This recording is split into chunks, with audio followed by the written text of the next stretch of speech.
Up Radio. Assalamualaikum warahmatullahi wabarakatuh. Kembali lagi saya Santi Rosalia bersama Anda setiap hari Jumat ya. Jadi tadi sudah bersama-sama kita bersama Pak Nakoy jam 10 sampai jam 11. Sekarang saatnya kita belajar bersama dengan Kang Fuad Adi dalam program Titik Berangkat. Anda bisa bergabung seperti biasa. Santi menawarkan nomor WhatsApp yang bisa Anda akses di 0878 333 400 dan juga Instagram Live Up Radio SMG. Karena kita siaran live Instagram, live on radio dan juga live streaming di upradio.id. Nah, ini sudah ada yang menyemangati nih dari Mama Cinta Cantik. Semangat! Begitu katanya. Fansnya banyak, Kang. Assalamualaikum, Kang. Waalaikumsalam. Ya disyukuri aja toh. Ini teman SMA saya juga. Oh iya. Ini banyak nih teman-teman SMA yang bergabung ya dari SMA-nya Kang Fuad. Iya, yang Kang. sudah merindu untuk ngajari Rioni. Iya. Ini kok agak beda dari biasanya. Menggunakan khas dari Indonesia itu peci. Ini ada acara atau gimana nih? Mau acara safari Jumatan. Oh, safari Jumatan. Jumatan. Basnas dan MUI. Oh, iya. Oke, baik. Semoga semuanya diberkahi. Baik, Kang Fuad. Hari ini satu tema yang disiapkan oleh teman-teman redaksi adalah pengetahuan yang sedikit seringkali menjebak kita seolah telah mengetahui banyak. Nah ini yang mungkin banyak sekali ya. Orang lebih baik ngomong dulu daripada betul-betul paham gitu ya. Tapi kita akan dengarkan dulu Kang ilustrasinya dari insertnya Kang Fuad ya. Upmania, setiap perjalanan dimulai dari titik berangkat dan setiap yang dimulai akan menuju titik akhir. Titik berangkat merupakan ruang refleksi mengasah kesadaran untuk menilik rute perjalanan hidup yang sedang kita tempuh menjadi pengingat akan tujuan akhir kita. Inilah Titik Berangkat bersama Fuad Adi, founder Cycle Institute.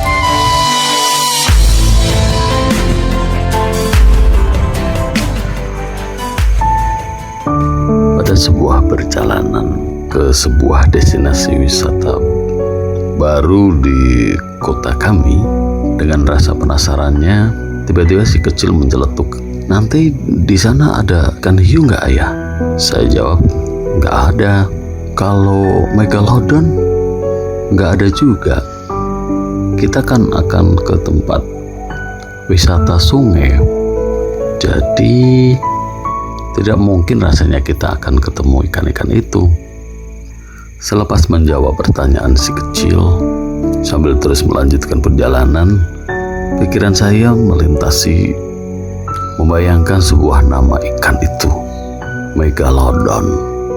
Menurut beberapa informasi ilmuwan, megalodon adalah salah satu hewan penghuni Palung Mariana yang kedalamannya hampir 11 km. Kalau selama ini masa belajar saya lebih banyak dikenalkan dengan betapa besarnya angkasa, betapa luasnya dunia di atas langit dengan beragam galaksi dan planet-planet yang jauh dari jangkauan kami di bumi. Ternyata dunia di bawah dasar laut pun tidak kalah luasnya, tidak kalah besarnya. Lalu saya pun tersadar betapa dalam kehidupan saya ini sangat kecil hal-hal yang saya ketahui dan jauh dari hal-hal yang tidak saya ketahui. Apa yang saya ketahui betapa kecilnya dari yang tidak saya ketahui. Meski terkadang saat baru saja membaca sesuatu atau mendapatkan informasi yang menurut saya cukup aktual, dalam benak terkadang merasa saya itu sudah semakin pintar. Tetapi ternyata saat saya mendengarkan atau membaca buku-buku dari sebuah karangan seorang tokoh dari hasil sebuah penelitian yang bertahun-tahun. Betapa sedikitnya hal yang saya ketahui, tetapi tanpa sadar, hal yang sedikit itu terkadang mengusik perasaan sombong saya ketika saat saya merasa lebih dari yang lain. Betapa pengetahuan yang sedikit seringkali menjebak kita seolah telah mengetahui banyak. Ya, itu tadi satu insert yang kita sudah simak dari Kang Fuad, Titik Berangkat. Beliau adalah founder dari Seiko Institute. Nah, gitu ya Kang, memang ya. Ternyata masih banyak hal yang belum kita ketahui. Nah, gimana nih Kang, untuk menjadi orang yang istilahnya apa ya Kang, haus untuk terus menggali segala sesuatunya? Curiosity-nya tinggi, rasa ingin tahu yang besar gitu loh. Nah, saya sih pengalaman yang saya dapati gitu loh. Ketika mengejar, mengetahui sesuatu, begitu kita dalami, kita pelajari, yang saya dapati itu justru saya semakin goblok gitu. Munculnya begitu, baru tahu satu hal dari 10 hal, begitu 10 hal ini saya kejar ketahui, ternyata masih ada 100 hal lagi yang itu berada di balik pengetahuan yang saya dapati hari ini gitu. Betapa miskinnya pengetahuan yang saya terkadang merasa cukup, tetapi setelah saya dalam ternyata betapa sedikitnya yang saya tahu gitu. Itu banyak hal, apakah itu belajar soal bisnis lah, belajar soal pengetahuan agama lah. Ketika semakin saya dalami, justru semakin banyak hal yang saya tidak tahu. Nah, penambahan pengetahuan itu bagaimana sih saya bisa mendapatinya begitu ya? Akhirnya sepanjang kemudian saya mempersiapkan diri untuk memiliki kesadaran, pikiran yang mau terbuka, kemudian hati yang mau menerima dari banyak sumber kebenaran, saya kira itu justru yang semakin membantu untuk tidak lelah belajar dari banyak hal gitu. Nah, karena memang misalnya kita mau soal kalau dari kita misalnya ya, belajar Al-Quran, ya pertama yang kita baca ya sekedar kita baca. Begitu kita pengen tahu artinya, kita banyak terjemahan. Begitu tahu terjemahan, ternyata bejibun itu persoalan tafsir dari ayat-ayat itu. Ketika kita menelusuri satu tafsir saja dari salah satu tokoh, ternyata itu bisa berjilid-jilid buku itu menafsirkan dari 1-2 ayat.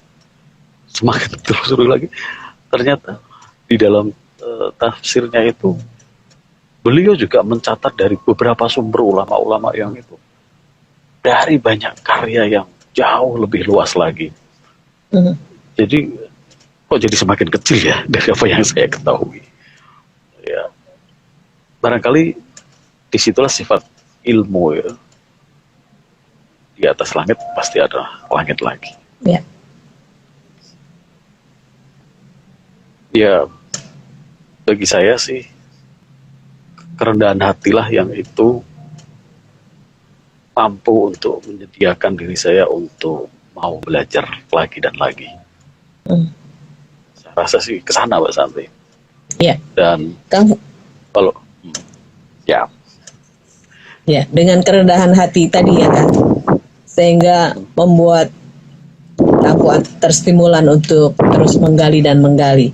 Nah Kang, penting juga nggak sih Kang, ketika kita ini harus mempunyai apa ya, kayak semacam mengelola diri untuk menahan diri, untuk tidak buru-buru menyampaikan sesuatu yang baru saja kita ketahui atau masih terlalu sedikit yang kita pahami. Hmm, ya hanya godaannya memang sesuatu yang menurut kita baru itu secara naluri terkadang itu menggoda kita untuk berada dalam sebuah euforia. Oh, Ya.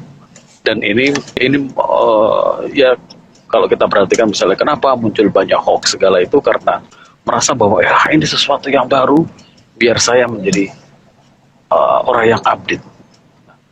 Ini akan menjadi sangat berbahaya resikonya ketika itu menyentuh pembicaraan mengenai soal keyakinan, mengenai soal sumber ilmu yang kemudian dari apa yang dia sampaikan dipercaya oleh orang, padahal itu baru hanya sebatas satu sisi saja mungkin gitu. Nah, mengelola diri ini ya mungkin tidak gampang. Makanya tadi yang saya awal katakan bahwa yang butuh kita siapkan adalah keterbukaan pikir dan keterbukaan hati itu. Dan saya sih yakin bahwa kebenaran itu akan menunjukkan jalannya sendiri sepanjang kita mau terbuka gitu. Nah, karena apa ya? Seperti halnya saya di sini misalnya. Terkadang itu juga jujur itu apa sih kapasitasnya yang itu membuat saya harus ada di sini. Nah, kalau semangatnya adalah semangat untuk belajar, tentu akan beda. Kita akan menyadari ada sisi kurang yang kemudian bisa kita sampaikan di sini. Lalu ada beberapa orang mungkin yang itu merespon, yang akhirnya justru menjadi bahan saya untuk belajar lagi. Karena ketidaktahuan dari apa yang direspon dari orang setelah saya menyampaikan sesuatu di dalam forum ini. Nah, penjagaan inilah yang menurut saya menjadi penting ya. Untuk tidak buru-buru itu, ya, bahwa tergantung dari sisi semangatnya. Ketika yang sedikit yang kita tahu itu lebih untuk membuka diri agar yang sedikit itu saya bisa mendapatkan lebih banyak lagi, mungkin beda dengan saya menyampaikan yang sedikit yang itu kemudian saya pengen terlihat pinter.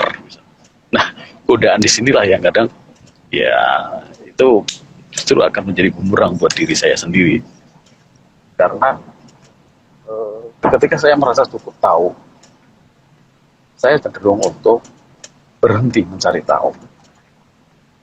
Ketika proses dorongan untuk mencari tahu itu berhenti, maka pengetahuan saya itu ya akan berhenti segitu saja. Ya kan? Nah, inilah kenapa bagi saya baik ketika saya menempatkan semua orang itu sebagai guru. Dan semua orang itu berpotensi untuk menyampaikan sebuah kebenaran dari sudut pandang masing-masing. Jadi semakin kaya saya punya sumber belajar, saya justru semakin banyak terbimbing di situ. Gitu. Nah, kalau banyak terbimbing ya, insya Allah akan lebih banyak selamatnya lah. amin, amin, amin. Ini ada Wamahedrus, semua murid, semua guru. Begitu komentarnya. Sama tuh, setujulah. Oke, Kang, ini sudah ada yang masuk di WhatsApp, kita buka dulu ya. Oke. Ada dua yang sudah masuk. Yang pertama dari Ziad, Z-I-A-D, Ziad. Oke. Ziad bertanya, Pak Fuad, bagaimana caranya untuk kita sharing dengan teman-teman yang sejawat, karena saya ini kuliah, kemudian untuk tidak menyinggung dia, dan kita bersama-sama membangun karakter yang bagus atau baik, menurut saya. Apakah saya harus membawa guru ataukah bisa antar teman? Tolong caranya saya diberitahu, Pak Fuad. Terima kasih, Ziad. Oh, ini jadi peer to peer ya, sesama teman itu ya. Bagus. tidak tidak soal bahwa kita berdiskusi selevel lah ibaratnya gitu lah, Ya. sama teman yang seperti itu juga bukan mustahil kok. Jadi gini, bahwa wahyu itu sudah berhenti, tetapi ilham itu terus dia akan mengalir. Nah, terkadang kan diskusi dari 1-2 orang, mungkin kita merasa bahwa pengetahuan kita setara, tapi bukan tidak mungkin loh di antara itu kemudian akan muncul pencerahan sebagai ilham yang itu datang mungkin di saya, mungkin di Mbak Santi, yang itu dalam sebuah komunitas.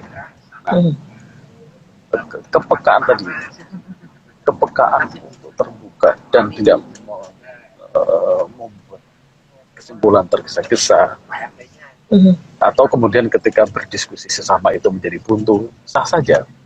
Kebuntuan itu justru akan membuka satu pengetahuan baru lagi, ya kan? Ya. Tetapi kalau kemudian kebuntuan itu kita stop, lalu kita berhenti bahwa oh kita sama-sama nggak tahu, tetapi kemudian kita tidak melanjutkan untuk mencari tahu lagi, ya sudah, itu akan menjadi pengetahuan kita. Jadi sebagai ruang diskusi sesama itu ada bagusnya. Apapun kajian sebuah ilmu itu pada hakikatnya itu sebuah hal yang baik, sebuah hal yang bagus untuk mengasah pengetahuan, untuk menghadirkan sebuah ilmu. Karena interaksi di antara satu pikiran dengan pikiran yang lain itu akan sangat memperkaya gitu. Jika sama-sama butuh, itu mendorong untuk mencari guru yang itu mungkin bagi kita bisa kita rujuk gitu. Saya pikir itu bagus-bagus saja untuk sampai ke sana gitu. Dan metodologi untuk katakan begitu, bertanya itu menjadi baik, ya, saling bertanya. Yang perlu diketahui adalah bagaimana membuat pertanyaan yang itu tidak sekeliru. Begitu pertanyaannya keliru, ya dia akan menerima jawaban yang tidak pasti. Iya, saya kira sih di situlah. Saling bertanya itu baik kok. Baik, terima kasih Ziad, dan terus ya bertumbuh menjadi generasi yang siap untuk memiliki karakter bagus seperti cita-citamu. Ini ada Ibu Harneni Kristianti. Kunci topik dengan kerendahan untuk mengelola diri adalah dengan keterbukaan pikir dan tidak menyombongkan diri dengan merasa lebih tahu segalanya dari orang lain. Terima kasih Ibu untuk advice-nya. Ya, kesimpulan yang baik lah. Oke, baik. Ini ada lagi nih, Kang Fuad dari Ida. Ya. Saya di Salatiga. Selamat siang, Apridia. Selamat siang juga Pak Fuad. Pak Fuad, saya itu tidak lulusan santri, tapi saya sejak menikah dibawa oleh suami saya ke sebuah lingkungan yang sangat berbeda dengan budaya yang dari dulu saya ada sebelum saya menikah. Sehingga saya membangun budaya baru di situ dengan menyampaikan satu ayat saja yang saya tahu. Kemudian dibangunlah beberapa kebiasaan baru yang sesuai dengan yang saya dulu. Bahkan cara kami beribadah juga kadang-kadang berbeda. Bagaimana menurut Kang Fuad, Pak Fuad? Apakah yang saya lakukan ini melupakan amar ma'ruf nahi mungkar, ataukah saya perlu mengundang guru lagi untuk bisa bersama-sama membuat sebuah lingkungan yang baru di tempat yang baru dengan budaya yang pernah saya lakukan di tempat yang lama? Terima kasih Ida. Semangatnya saya kira satu ya. Jangan pernah berhenti untuk belajar. Dan membaca satu buku itu tidak pernah cukup. Kalau hari ini kita baru tahu satu ayat, dan kemudian kita yakin, kita bedah lagi lah dari banyak sisi. Seperti saya ceritakan tadi juga, satu ayat itu bisa memiliki banyak tafsir. Kalau kemudian kita menutup diri hanya pada satu tafsir, maka kearifan kita dalam menyikapi dan menempatkan pengetahuan kita itu juga akan menjauh dari diri kita. Karena hukumnya sih, mestinya semakin banyak pengetahuan, maka semakin tidak mudah kita untuk memantau kebenaran tunggal. Nah, meyakini sebagai sesuatu yang baik, meyakini sebagai sesuatu yang benar, itu bukan berarti kemudian mematikan, mencari sudut-sudut lain dari sebuah kebenaran itu sendiri. Jadi, sepanjang niatnya adalah niat untuk membudayakan, belajar membudayakan sebuah pencarian pengetahuan, mencapai pada puncak kebenaran, saya pikir itu menjadi spirit yang pantas untuk kita pegang. Merubah itu terkadang tidak sepenuhnya mutlak itu menjadi wewenang kita. Tetapi bahwa kita itu bisa berbagi pengetahuan, bisa saling mencari kebenaran bersama, itu akan lebih arif di kehidupan sesama manusia. Ketika kita memuliakan manusia, menempatkan mereka juga menjadi sebagai sumber pengetahuan, ya, yang terjadi kemudian saling memuliakan. Ya. Ilmu di situ. Iya. Jadi Ida ini hebat juga ya. Kang, ini ada Angel nih. Pak Fuad, saya cuma nyeletuk aja nih, tapi monggo kalau mau digagas dan dibahas. Banyak tuh program-program debat di sebuah media. Yang saya ingin tanyakan, kenapa mereka jarang sekali yang perdebatan itu didasarkan pada sebuah realitas atau dasar-dasar yang memang itu mencerdaskan penonton? Bagaimana menurut Pak Fuad? Apakah layak media-media itu untuk kita tonton? Ataukah ada lembaga yang harus bisa memberikan rambu-rambu agar masyarakat cerdas memilih dan juga menerima sebuah tontonan? Angel. Terkadang dari sebuah tontonan yang tidak menarik itu menjadi sebuah contoh yang baik untuk tidak ditiru. Jadi mindsetnya dirubah, Kang.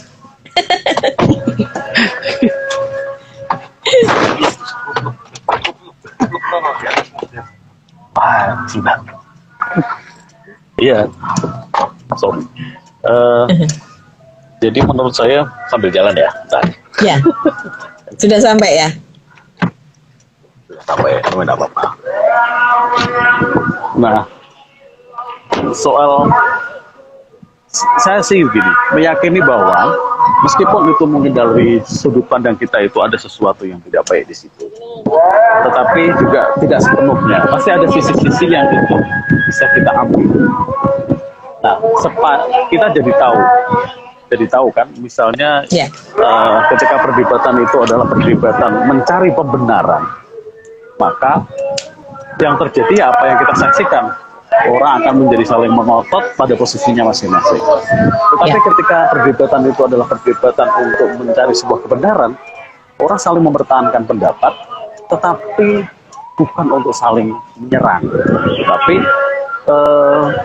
bertahan di dalam sebuah sudut pandang yang berdasar, bukan untuk sebuah menang-menangan begitu.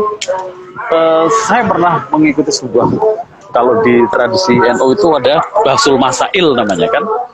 Iya. Itu perdebatannya cukup elok. Jadi yang terjadi adalah ini loh, sebuah satu persoalan menurut, pasti dia akan rujukannya itu akan jelas. Menurut kitab A, karya ini bicara soal begini. Menurut kitab B, tulisan ini bicara menghukumi semacam ini. Nah, justru yang terjadi perdebatan di situ adalah perdebatan berbagai sudut pandang yang itu mengantarkan kita melihat sesuatu secara lebih luas lagi, secara holistik. Nah, tentu sesuatu ketika dilihat lebih banyak dari sudut pandang cara melihatnya, akan lebih menemukan sisi kebenaran. Mestinya bagi saya sih, perdebatan yang elok adalah perdebatan yang dalam posisi benar. bukan dalam konteks kuat-kuatan untuk sebagai proses Ya. yang benar. Dan itu butuh Ya. kebukaan kan untuk mencari kebenaran, melihat sudut yang lain gitu. Dan di akhirnya dalam sebuah proses masalah itu